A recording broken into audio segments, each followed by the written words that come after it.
आज का टॉपिक थोड़ा हैवी है लेकिन बहुत ज़रूरी है। ट्रम्प वापस आ चुका है पावर में और अब पाकिस्तानी स्टूडेंट्स के लिए वीज़ा बैन की बातें हो रही हैं। काफ़ी स्टूडेंट्स ने मुझे ईमेल्स और मैसेजेस और इनफैक्ट जो मेरी मोस्ट रीसेंट वीडियोस हैं ना उनके नीचे अगर आप देखें तो कमेंट्स भी काफ़ी लोगों ने किए हैं और वो उसके बारे में पूछ रहे हैं। लेकिन क्या वाकई में ये सब कुछ स्टूडेंट्स के फ्यूचर को थ्रेटन करेगा? मैं इस वीडियो के अंदर आपको कुछ फैक्ट्स बताऊंगा। होपफुली आई ट्राई कि मैं आपको थोड़ा सा पैनिक भी दूर करूं और मोस्ट इंपॉर्टेंट आपको गाइड करूंगा कि इस वक्त आपको करना क्या चाहिए। सबसे पहले तो जरा फैक्ट्स के ऊपर आ जाते हैं। अब ये एक बड़ा ऑथेंटिक किस्म का एक न्यूज़ आउटलेट है, रोटर्स के नाम से, और इन्होंने बेसिकली ये बताया है अपने एक न्यूज आर्टिकल के अंदर कि जो ट्रम्प एडमिनिस्ट्रेशन है उन्होंने एक इंटरनल मेमो तैयार किया है जिसमें ऑलमोस्ट 41 कंट्रीज के ऊपर नए ट्रेवल रिस्ट्रिक्शंस का प्लान बनाया जा रहा है। मोस्टली मुस्लिम कंट्रीज हैं। ये 3 ग्रुप्स के अंदर उन्होंने डिवाइड की हुई है वेटिंग और सिक्योरिटी कंसर्न्स की बेसिस के ऊपर। ग्रुप 1 के अंदर वो कंट्रीज हैं जिनके ऊपर फुल वीजा बैन लग सकता है, जैसे कि अफगानिस्तान, ईरान, सीरिया वगैरह। और ग्रुप 2 के अंदर कुछ ऐसी कंट्रीज हैं जिनके ऊपर पार्शियल सस्पेंशन की बातें हो रही हैं, यानी कि जिन पे टूरिस्ट वीजा या स्टूडेंट वीजा के पॉसिबली बैन लग सकते हैं। और ग्रुप 3 जिसमें पाकिस्तान है उसके ऊपर कंडीशनल सस्पेंशन की बातें हो रही हैं। ऑफिशियली अगर ये इम्प्लीमेंट होता है तो पाकिस्तान को 60 डेज के अंदर अपनी वेटिंग और अपनी इंफॉर्मेशन शेयरिंग प्रोसेस को इम्प्रूव करना होगा। अगर नहीं करेगा तो फिर उस केस के अंदर उनके कुछ वीजा टाइप्स टेम्पोरेरीली सस्पेंड किए जा सकते हैं। लेकिन ये अभी तक कुछ भी देखें फाइनल नहीं है, सब कुछ बैक बर्नर पर भी जा सकता है। और अभी अगर आप देखें तो पिछले जब ये न्यूज आई थी तो उसके बाद जरा ठंड हो गई है। तो अभी याद रखेंगे अभी सिर्फ ये एक वार्निंग है, किसी किस्म की कोई कंफर्म पॉलिसी नहीं है ये फिलहाल। अब सवाल ये कि आगे डेवलपमेंट क्या हो सकती है। देखें बेस्ट के सिनेरियो तो ये है कि ये ड्राफ्ट जो है वो शेल्फ हो जाए या इसको सॉफ्ट कर दिया जाए, यानी कि कोई बैन अप्लाई ही ना हो। वर्स्ट केस सिनेरियो ये हो सकता है कि मिड या late of 2025 full visa ban लगा दिया जाए, जो कि ऑनेस्टली मुझे तो बहुत अनलाइकली लगता है। ज्यादा चांसेस इस चीज के भी हो सकते हैं कि वीजा प्रोसेस थोड़ा सा स्लो कर दिया जाए, प्रोसेसिंग में केसेस को डालना शुरू कर दिया जाए, एडमिनिस्ट्रेटिव प्रोसेसिंग के अंदर डालना शुरू कर दिया जाए, स्टॉल करना शुरू कर दिया जाए, स्क्रीनिंग्स को ज्यादा स्ट्रिक्ट कर दिया जाए। ये चीजें फिर भी पॉसिबल है, लेकिन फुल वीजा बैन मेरे अपने ख्याल के अंदर बहुत अनलाइकली सिनेरियो। कोई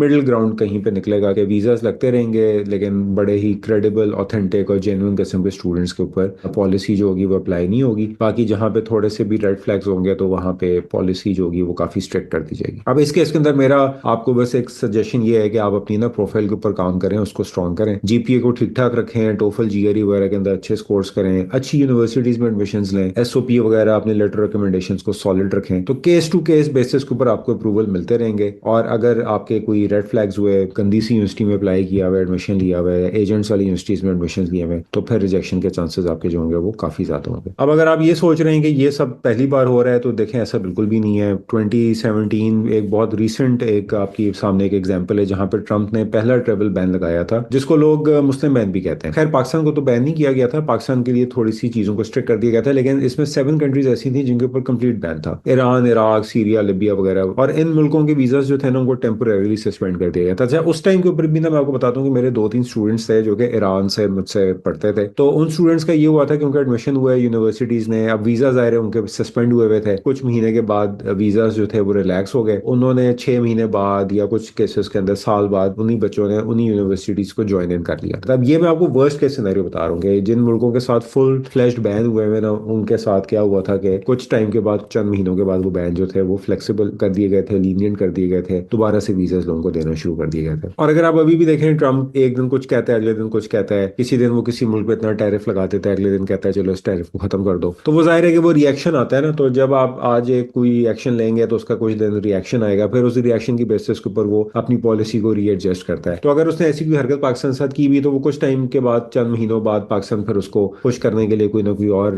जुगाड़े जुगोड़े लगाता रहेगा। तो इवेंचुअली ये है कि वो फिर पॉलिसी रिलैक्स होना शुरू हो जाएगी। बट लाइक आई सेड, मुझे नहीं लगता कि ऐसा कुछ होगा। बैन लगने से पहले ही या कुछ करने से पहले ही पाकिस्तानी गवर्नमेंट उसको खुश करने के लिए कुछ ना कुछ कर लेगी। इनफैक्ट मैं अगर आपको एक अपना एक एग्जांपल बताता हूँ कि 2007 के अंदर जब मैंने यूएस अप्लाई किया था तो वो ऑल टाइम लो हालात थे पाकिस्तान के, वो यूएस के साथ है, वॉर ऑन टेरर की वजह से। उसके बाद ये था कि अमेरिका में भी रिसेशन बहुत चल रहा था, उनके अपने इकोनॉमिक हालात इतने अच्छे नहीं थे, लेकिन तब भी डिस्पाइट के पाकिस्तान का इतना अच्छा रिलेशनशिप नहीं था, लोगों को वीजास मिलते थे, जेन्युइन केसेस को वीजास मिलते थे। स्ट्रिक्टनेस बहुत ज्यादा थी, बहुत सारे लोगों को एडमिनिस्ट्रेटिव प्रोसेसिंग में डाल दिया जाता था, उसके अंदर 6-6, 8-8 महीने, साल साल भी खुआर किया जाता था उनको, लेकिन वीजास मिल रहे थे। 90% केसेस के अंदर वीजास मिलते थे। जिनको नहीं मिलते थे उनके फिर अपने कुछ ट्रैवल हिस्ट्री की वजह से कोई इश्यूज होते थे कि वो कोई ऐसे कंट्रीज में ट्रैवल किए होते थे जहां पे अमेरिका को उनका जाना पसंद नहीं था, जैसे कि अफगानिस्तान हो गया या ईरान हो गया। या कुछ ऐसे लोग होते थे जिनके अपनी कोई यूनिवर्सिटी जहां से उनको एडमिशन मिला हुआ, उन यूनिवर्सिटीज के ऊपर कोई रेड फ्लैग्स होते थे अमेरिकन एम्बेसीज के। तो अदर देन दैट लोगों को वीजा जो थे वो मिलते रहते। तो मेरा आपको सजेशन बस यही है कि देखें, अगर आप ये सोच रहे हैं ना कि बैन का मतलब मतलब है गेम ओवर है, तो ऐसा कभी भी नहीं होता। जिनकी स्ट्रॉन्ग प्रोफाइल्स होती हैं ऐसी फील्ड्स में अप्लाई कर रहे होते हैं जिनको यूएस की जरूरत है, तो वो वर्स्ट टाइम्स के अंदर भी ना उनको वीजास मिल रहे होते हैं, वो जा रहे होते हैं। हाँ, थोड़े डिलेज आ सकते हैं लेकिन वो eventually people find their way. Tough times का मतलब बस ये होता है कि आपको थोड़ी सी अपनी प्रोफाइल को और सॉलिड करना होता है, अच्छी यूनिवर्सिटीज में अप्लाई करना होता है और एप्लीकेशन के ऊपर थोड़े से आपको एफर्ट ज्यादा पुट करनी पड़ती है। अब देखें, जो सबसे पहली और इंपॉर्टेंट बात है ना कि at this point in time as of 1 April Pakistan पे कोई फुल वीजा बैन नहीं लगा हुआ, किसी किस्म का कोई बैन नहीं लगा हुआ। बल्कि इनफैक्ट अभी जो स्टूडेंट्स जिनके मेरे एडमिशन हुए हैं वो बड़े आराम से उनके वीजाज आ रहे हैं। कुछ बुरी यूनिवर्सिटीज वालों के भी वीजाज आ रहे हैं, बड़े कम रिजेक्शन हैं। हार्डली आई वुड से कि मैं 1 in 30-35 people would report a visa rejection, और उसके अंदर उनका अपना कसूर होता है, उसके अंदर एम्बेसी की कोई अपनी तरफ से कोई डिलिबरेट इंटेंशन नहीं होती कि इनको हमने रिजेक्ट करना है। अब देखें, पाकिस्तान वैसे भी ग्रुप 3 के अंदर है, जिसका मतलब है कि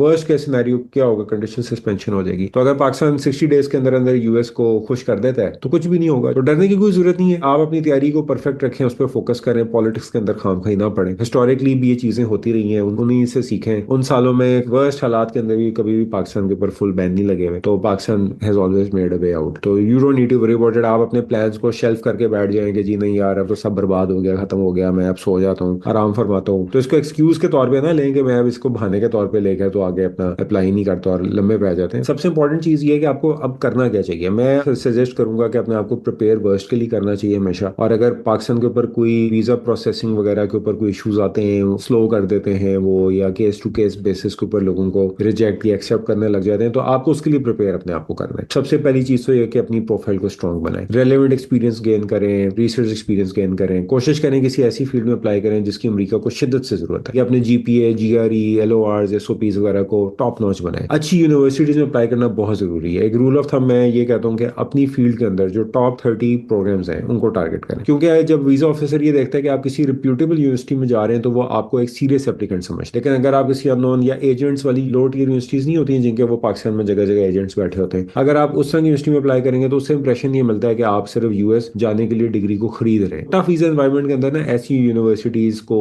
रिजेक्ट कर दिया जाता है। लेकिन हाँ, उसके अंदर भी एक्सेप्शंस होती हैं। अगर किसी की ऑलरेडी यूएस के अंदर ट्रैवल हिस्ट्री है तो उसके वीजा रिजेक्ट नहीं होते। और देखिए, स्टेम स्टूडेंट्स के लिए डिमांड हमेशा रहेगी, तो अगर आप अपने चांसेस को मैक्सिमाइज करना चाहते हैं तो आप स्टेम प्रोग्राम्स में कोशिश करें, अप्लाई कर लें। वहां पे जरा डिमांड ज्यादा होती है, तो इस वजह से यूएस को जरूरत भी है लोगों की, तो वहां पे रिजेक्शन के चांसेस बहुत ज्यादा कम हो जाते हैं। और अपने बस डॉक्यूमेंट्स को के ऊपर फोकस करें, अपनी फाइनेंशियल्स, आपकी ट्रैवल हिस्ट्री सब क्लियर होनी चाहिए। बैकअप के ऊपर अगर आप कोई चीज रखना चाहते हैं, वैसे तो आजकल जो ग्लोबल सिनेरियो चल रहा है ना, जिस तरह से अमेरिका यूरोप के साथ कर रहा है, कनाडा के साथ कर रहा है, और उन मुल्कों के अपने भी हालात भी इतने अच्छे नहीं है, तो मुझे नहीं लगता कि अमेरिका के अलावा आपको कोई और मुल्क को ऐसा टारगेट भी करना चाहिए। यू विल ऑलवेज फाइंड कि वहां पे जाने के बाद आपके लिए स्ट्रगल्स बहुत ज्यादा होंगे। आपको अमेरिका ही फोकस करना चाहिए, क्योंकि America even in bad times, जब अमेरिका पे रिसेशंस भी आते हैं, तो स्टिल इंटरनेशनल स्टूडेंट्स की वहां पे डिमांड होती है, उनको जॉब्स मिल रही होती हैं। मैं आपको बस यही कहूंगा कि यार सोशल मीडिया या मीडिया के ऊपर इतना उसके पैनिक मचाने के ऊपर खुद पैनिक ना हो, अपने डिसीजंस को अकल से लें। अगर मीडिया के अंदर ये पैनिक फैलाया जा रहा है या फैला हुआ है तो don't let that influence your decision making. Politics आती जाती रहती हैं, स्टूडेंट्स को मैं समझता हूँ कि सिर्फ फोकस करना चाहिए अपने काम के ऊपर, getting the best application on the table, that's it. अपने ऊपर काम करें, अपनी स्किल्स पे, अपनी एक्सपीरियंस, अपनी प्रोफाइल, अपने रिसर्च, अपने पेपर्स, अपनी पब्लिकेशंस, अपने जीपीए के ऊपर, अपनी जीआरई के ऊपर, अपने एलओआर्स के ऊपर, एसओपीज के ऊपर, प्रोग्राम सिलेक्शन के ऊपर, इन चीजों पे आप टाइम लगाएं, अपना फोकस करें। ये जो सब एक नेगेटिव एनवायरनमेंट चल रहा है ना इसके अंदर, मैं तो खैर इसको बड़ा पॉजिटिवली लेता हूँ, और मैंने हमेशा से देखा है कि जो लोग इस तरह के नेगेटिव एनवायरनमेंट्स का फायदा उठा सकते हैं ना, वही होते हैं जो कि आगे जाके उनके लिए अपॉर्चुनिटीज ओपन अप भी हो जाती हैं। अक्सर लोग इस चीज को मिस कर देते हैं कि अनसर्टेन टाइम्स में ना कंपटीशन बड़ा कम हो जाता है। जब पॉलिटिकल या वीजा रिलेटेड पैनिक होता है ना, तो लोग अप्लाई करना ही ड्रॉप कर देते हैं, क्योंकि वो अनसर्टेनिटी होती है। लोग कहते हैं यार छोड़ो, पर है क्या कर रहे हैं, क्या फायदा, क्या जरूरत है। बिल्कुल जिस तरह स्टॉक्स नहीं होते स्टॉक मार्केट के, जब पैनिक मचा होता है मार्केट के अंदर, हर कोई अपने शेयर्स बेच रहा होता है और हर कोई मार्केट से एग्जिट कर रहा होता है। बिटकॉइन है तो पैनिक हुआ हुआ है तो लोग बेच रहे हैं और वो ड्रॉप कर रहा है, लोग भाग रहे हैं उससे दूर। तो उस टाइम के ऊपर जो लोग इन्वेस्ट करते हैं वो होते हैं जो कि सबसे ज्यादा पैसा over the period of time return कमाते हैं। और ये तो आपके सामने की मिसालें हैं। देखिए, बिटकॉइन की एग्जांपल है। आप जिन लोगों ने पैनिक में बेचे, उसी पैनिक में जिन लोगों ने खरीदे उन लोगों ने 10x 20x भी पैसे कमाए। जिन लोगों ने बेचे उन्होंने सिवाय लॉस के कुछ भी नहीं किया। तो कुछ लोग घबरा के रुक जाते हैं और कुछ अपने एक्सक्यूजेस को जस्टिफाई करने के लिए इस अनसर्टेनिटी को यूज करते रहते हैं कि यार अब तो हालात ही सही नहीं है, मैं क्या करूं, वीजा ही नहीं मिलना, क्या फायदा अप्लाई करने का। जो अप्लाई करने वाले होते हैं ना उनको फायदा हो जाता है कि कम लोग अप्लाई कर रहे होते हैं, कंपटीशन जो होता है आपका वो कम हो जाता है, एडमिशन की फंडिंग जो होती है उसके लिए भी कंपटीशन कम हो जाता है। तो वो सब चीजें जो होती है ना वो उन लोगों को फेवर दे देती हैं जो अप्लाई करने वाले हैं, जो कि डूअर्स हैं, एक्शन लेते हैं, ना कि इस तरह की न्यूज से अपने अपने आप को इफेक्ट होने देते। बल्कि आप कोविड के दिनों की मैं आपको एग्जांपल देता हूँ कि जब सब डर रहे थे कि यार फायदा क्या अप्लाई करने का, यूएस जा तो सकते नहीं है, तो उस टाइम के ऊपर सबसे ज्यादा जो फुली फंडेड मैंने एडमिशंस देखे हैं अपने स्टूडेंट्स के अंदर, अपनी पूरे प्रोफेशनल लाइफ के अंदर, वो कोविड के सालों में देखे। एमबीए प्रोग्राम्स जो कि नोटोरियसली नोन थे for never giving out 100% freebies, दो तीन यूनिवर्सिटीज हैं जिधर 10-10 11-11 पाकिस्तानी स्टूडेंट्स को 100% स्कॉलरशिप्स, लैपटॉप के पैसे, हर चीज उन्होंने पाकिस्तान में उनको बैठे हुए दे दी थी। हालांकि वो बच्चे भी अमेरिका जा नहीं सकते थे बिकॉज बैन लगा हुआ था, ट्रैवल तो हो नहीं रहा था। तो वो उन्होंने उनको एडमिशन दिए, पहले सेमेस्टर ऑनलाइन क्लासेस दी और अगले सेमेस्टर से उन्होंने यूनिवर्सिटी में चले गए, ज्वाइन इन कर लिए, वीजास खोल गए, वापस ट्रैवल शुरू हो गया इन इवेंट। तो वो स्टूडेंट्स जो अप्लाई करते रहेंगे उनको कम कंपटीशन का फायदा मिलेगा और उनको स्कॉलरशिप्स भी मिलेंगी, उनके लिए अपॉर्चुनिटीज भी ओपन अप करेंगी। तो जब दुनिया रुक रही होती है और अगर आप चल रहे होते हैं तो आप ऑटोमेटिकली आगे निकल जाते हैं। अच्छी बात है, अगर रुकना चाहते हैं लोग तो रुक जाए, जो चलना चाहते हैं उनको फायदा हो जाए। तो मैं सिर्फ आपको यही दोबारा से रिइटरेट करना चाहता हूँ कि मैंने सब देखा हुआ है, ये सब ड्रामे ड्रूमे होते रहते हैं, पॉलिटिक्स चलती रहती है, और ये मैं 20 ईयर से ये चीजें देख रहा हूँ कि जिन स्टूडेंट्स की प्रोफाइल स्ट्रांग होगी ना, no matter how tough the times are, उनके लिए हमेशा अपॉर्चुनिटीज होंगी, उनके वीजा रिजेक्ट नहीं होंगे। हाँ, डिले हो जाएंगे, कुछ महीने बाद चले जाएंगे वो, लेकिन चाहे पॉलिसी जितनी मर्जी स्ट्रिक्ट क्यों ना हो, they will eventually find their way through. Specially in these days अगर आप स्टेम के अंदर है या किसी क्रिटिकल फील्ड के अंदर है तो यूएस आपको लेगा। लेकिन प्रॉब्लम होती है उन लोगों के साथ जो कि किसी लो रैंक या एजेंट बेस्ड यूनिवर्सिटी में अप्लाई करेंगे, जैसे कि मैंने ऑलरेडी कहा। तो उस केस के अंदर मैं आपको कहूंगा कि उसको अवॉइड करें, और अगर आप ऐसे कोई रिस्क ले रहे हैं इन दी टफ टाइम तो वहां पे डेफिनेटली आपको वीजा रिजेक्ट होने के बहुत हाई चांसेस है। तो वीजा रिजेक्शन के अंदर आपके पासपोर्ट का कसूर नहीं होता है, वो आपकी अपनी प्लानिंग और डिसीजन मेकिंग होती है जो कि उसको इफेक्ट कर रही होती है। तो बेहतर है कि आप अच्छे प्रोग्राम्स में, अच्छे एरियाज के अंदर जो कि इन डिमांड है उधर फोकस करें, उनमें अप्लाई करें। तो बस मेरी एडवाइस आपको यही है कि देखें, आप इंटरनेशनल पॉलिटिक्स को कंट्रोल नहीं कर सकते, लेकिन आप ये कंट्रोल कर सकते हैं कि आप रोज क्या करते हैं, ठीक है, अपनी प्रोफाइल को कैसे इंप्रूव करते हैं, कहाँ अप्लाई करते हैं, किस माइंडसेट के साथ आगे बढ़ते हैं। जो स्टूडेंट्स फ्रीज कर जाएंगे, पैनिक कर जाएंगे, वो ऑलरेडी हार चुके हैं, वो ऑलरेडी गिव अप कर चुके हैं। लेकिन जो लोग स्ट्रेटेजिक रहते हैं, फोकस लूज नहीं करते और हर दिन कुछ ना कुछ प्रोडक्टिव करते रहेंगे, वो एंड के अंदर बिट्स एंड पीसेस में छोटे छोटे कदम लेके इवेंचुअली अपने टारगेट तक पहुंच ही जाते हैं। लेकिन ये जो भी हो रहा है ना, ये कोई पहली बार नहीं हो रहा है। कभी रिसेशन आ जाता है, कभी टेररिज्म रिलेटेड बैन आ जाते हैं, कभी वैसे ट्रेवल रिस्ट्रिक्शंस आ जाती हैं, कभी वो वैसे एडमिनिस्ट्रेटिव प्रोसेसिंग में पासपोर्ट्स को डालना शुरू कर देते हैं, कभी वीजा रिजेक्शंस। हर दौर में कुछ ना कुछ चैलेंजेस रहते हैं, लेकिन हर दफा जो स्टूडेंट्स रुक जाते हैं उनका टाइम वेस्ट होता है, और जो स्टूडेंट्स अडेप्ट करते हैं, अपने आप को अपग्रेड करते रहते हैं, वो इस साल नहीं तो अगले साल, इस अटेम्प्ट में नहीं तो अगले अटेम्प्ट के अंदर किसी बेहतर यूनिवर्सिटी के अंदर वो निकल जाते हैं, फंडिंग पे निकल जाते हैं, उनको वीजा भी मिल जाते हैं, और eventually they reach their target goals. Winners वो नहीं होते जो मुश्किल से बचते हैं, विनर्स वो होते हैं जो मुश्किल के अंदर अपने आप को इतना स्ट्रांग बना लेते हैं कि वो आउट ग्रो कर जाते हैं बाकी लोगों को। तो स्मार्ट लोग क्राइसिस के टाइम को यूज करके अपनी प्लानिंग के ऊपर काम करते हैं, अपनी एप्लीकेशन पे काम करते हैं। लेजी लोग उसी क्राइसिस को रीजन बना के